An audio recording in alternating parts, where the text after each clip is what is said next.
ఊహించినట్టే జరిగింది. అత్యంత అరాచక దృశ్యాల మధ్య పళనిస్వామి తన బలాన్ని నిరూపించుకున్నారు. 122 మంది ఎమ్మెల్యేలు పళనిస్వామికి అనుకూలంగా ఓటేస్తే 11 మంది మాత్రం వ్యతిరేకంగా ఓటేశారు. సభలో అరాచకం సృష్టించిన డీఎంకే సభ్యులను బహిష్కరించగా కాంగ్రెస్, ముస్లిం లీగ్లు సభ నుంచి వాకౌట్ చేశాయి. ఆ రకంగా ప్రతిపక్షాలు లేకుండానే పళనిస్వామి ప్రభుత్వం బల పరీక్షలో నెగ్గింది. సభలో బల పరీక్ష విజువల్స్ ను ప్రభుత్వం మీడియాకు రిలీజ్ చేసింది. தற்போது அவை முன் உள்ள தீர்மானம் எண்ணிக்கைக்கு முறைப்படி வாக்கெடுப்பிற்கு விடப்படுகிறது. பேரவை செயலாளர் அவர்கள் அழைப்பு மணியை, அதாவது கோரம் பெல் 3 முறை ஒலிக்க செய்வார்கள். அழைப்பு மணியை அழுத்துமாறு செயலாளர் அவர்களை கேட்டுக்கொள்கிறேன். அனைத்து வயல்களும் மூடப்பட்டுள்ளது. பேரவையின் நுழைவு அடுத்து மூடப்பட்டன. வாக்கெடுப்பு நடக்கும் நேரத்தில் உறுப்பினர்கள் அனைவரும் அவருக்கென ஒதுக்கப்பட்ட இருக்கையிலே அமர்ந்திட வேண்டும். உறுப்பினர்கள் தங்கள் இருக்கையிலிருந்து வெளியே செல்லவோ இன்னொருவர் இருக்கைக்கு செல்லவோ கூடாது. வாக்கெடுப்பு முடியும் வரை அவரவர் இருக்கையிலே இருக்க வேண்டும். நம்முடைய பேரவை 6 பகுதிகளாக பிரிக்கப்பட்டிருப்பதை மாண்பு உறுப்பினர்கள் அனைவரும் அறிவீர்கள். ஒவ்வொரு பிரிவாக வாக்கெடுப்பு நடத்த உள்ளேன். பேரவை விதி 99 உள்விதி 5 கீழ் தீர்மானத்திற்கு ஆம் என்கிற மாண்பு உறுப்பினர்களையும் தீர்மானத்துக்கு எதிராக இல்லை என்கிற மாண்பு உறுப்பினர்களையும் நடுநிலை வகிக்கிற மாண்பு உறுப்பினர்களையும் தனித்தனியே பகுதி வாரியாக பிளாக் வைஸ் எழுந்து நிற்குமாறு அழைப்பேன். எழுந்து நின்றவர்களுடைய பெயர்களை ஒவ்வொருவராக செயலாளர் அவர்கள் படிக்கப்பெற்ற பின்னர் பெயர் படிக்கப்பட்ட அந்த குறிப்பிட்ட மாண்பு உறுப்பினர் தனது இருக்கையிலே அமர்ந்து கொள்ளலாம்.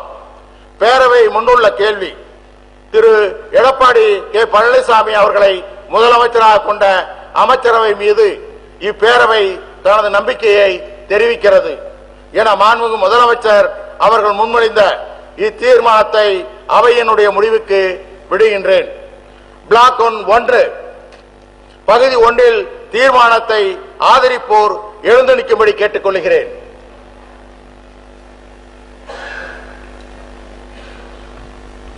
பிளாக் 2 பகுதி 2 தீர்மானத்தை ஆதரிப்போர் எழுந்து நிற்கும்படி கேட்டுக்கொள்கிறேன். பிளாக் 3 பகுதி 3 தீர்மானத்தை ஆதரிப்போர் எழுந்து நிற்கும்படி கேட்டுக்கொள்கிறேன்.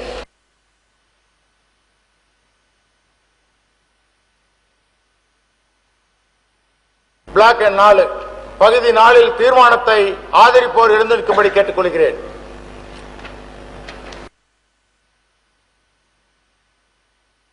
தீர்மானம் பேரவையின் முடிவுக்கு விடப்பெற்று வாக்குகள் பின்வருமாறு எண்ணி கணிக்கப்பட்டன. தீர்மானத்தை ஆதரித்தோர் 122,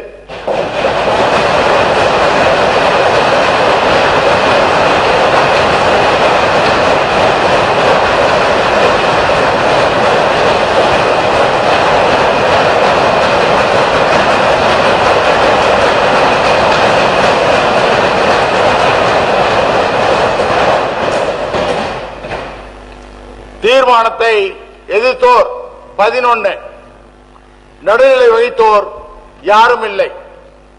தீர்மானத்தை ஆதரித்தோர் அதிகமாக இருப்பதால் மாண்புமிகு முதலமைச்சர் அவர்களுடைய தீர்மானம் நிறைவேறியது, வெற்றி பெற்றது.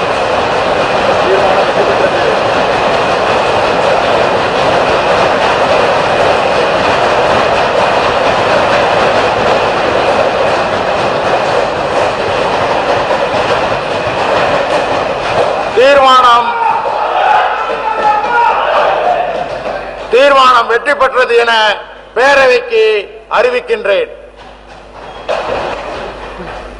மாண்புமிகு இதய தெய்வம் புரட்சி தலைவி அம்மா அவர்களின் அரசு தொடர்ந்து சிறப்பாக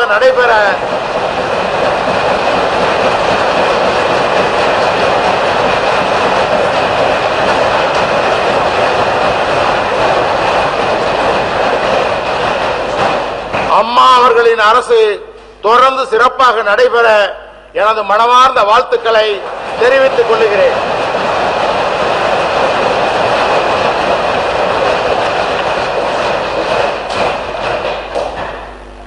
இன்றைக்கு காலையிலே நடைபெற்ற சம்பவங்களை நான் மீண்டும் நினைத்து பார்க்க விரும்பவில்லை என்றாலும் பாரம்பரியமிக்க இந்த சட்டமன்ற பேரவையில் அது குறித்து எனது கருத்துக்களை தெரிவிக்க விரும்பாவிட்டாலும் நான் அதை மறந்துவிடலாம் என்று நினைத்துக் கொண்டிருந்த நேரத்திலே நான் நீலிக்கண்ணீர் வடித்ததாக வெளியிலே பேட்டி கொடுத்ததால் மாண்புமிகு எதிர்க்கட்சி தலைவர் அவர்கள் பேட்டி கொடுத்திருக்கிற காரணத்தினாலே எனது மனது மிகவும் பாதிக்கப்பட்ட காரணத்தினால் ஒரு சிலவற்றை மட்டும் வேதனையுடன் இங்கே தெரிவிக்க விரும்புகிறேன்.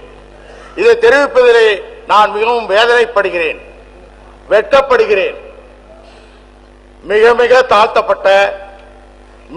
தாழ்த்தப்பட்ட சாமானிய எளிய குடும்பத்திலே இருந்து என்னை பள்ளத்திலே இருந்து கை கொடுத்து தூக்கி விடுகிற மாண்புமிகு புரட்சித் தலைவி அம்மா அவர்கள் ஆட்சியிலே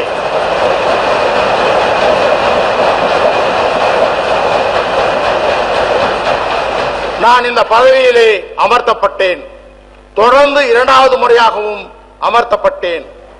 இந்திய சுதந்திர இந்தியாவிலே ஒரு தாழ்த்தப்பட்ட ஆதி திராவிட அருந்ததி சமுதாயத்தை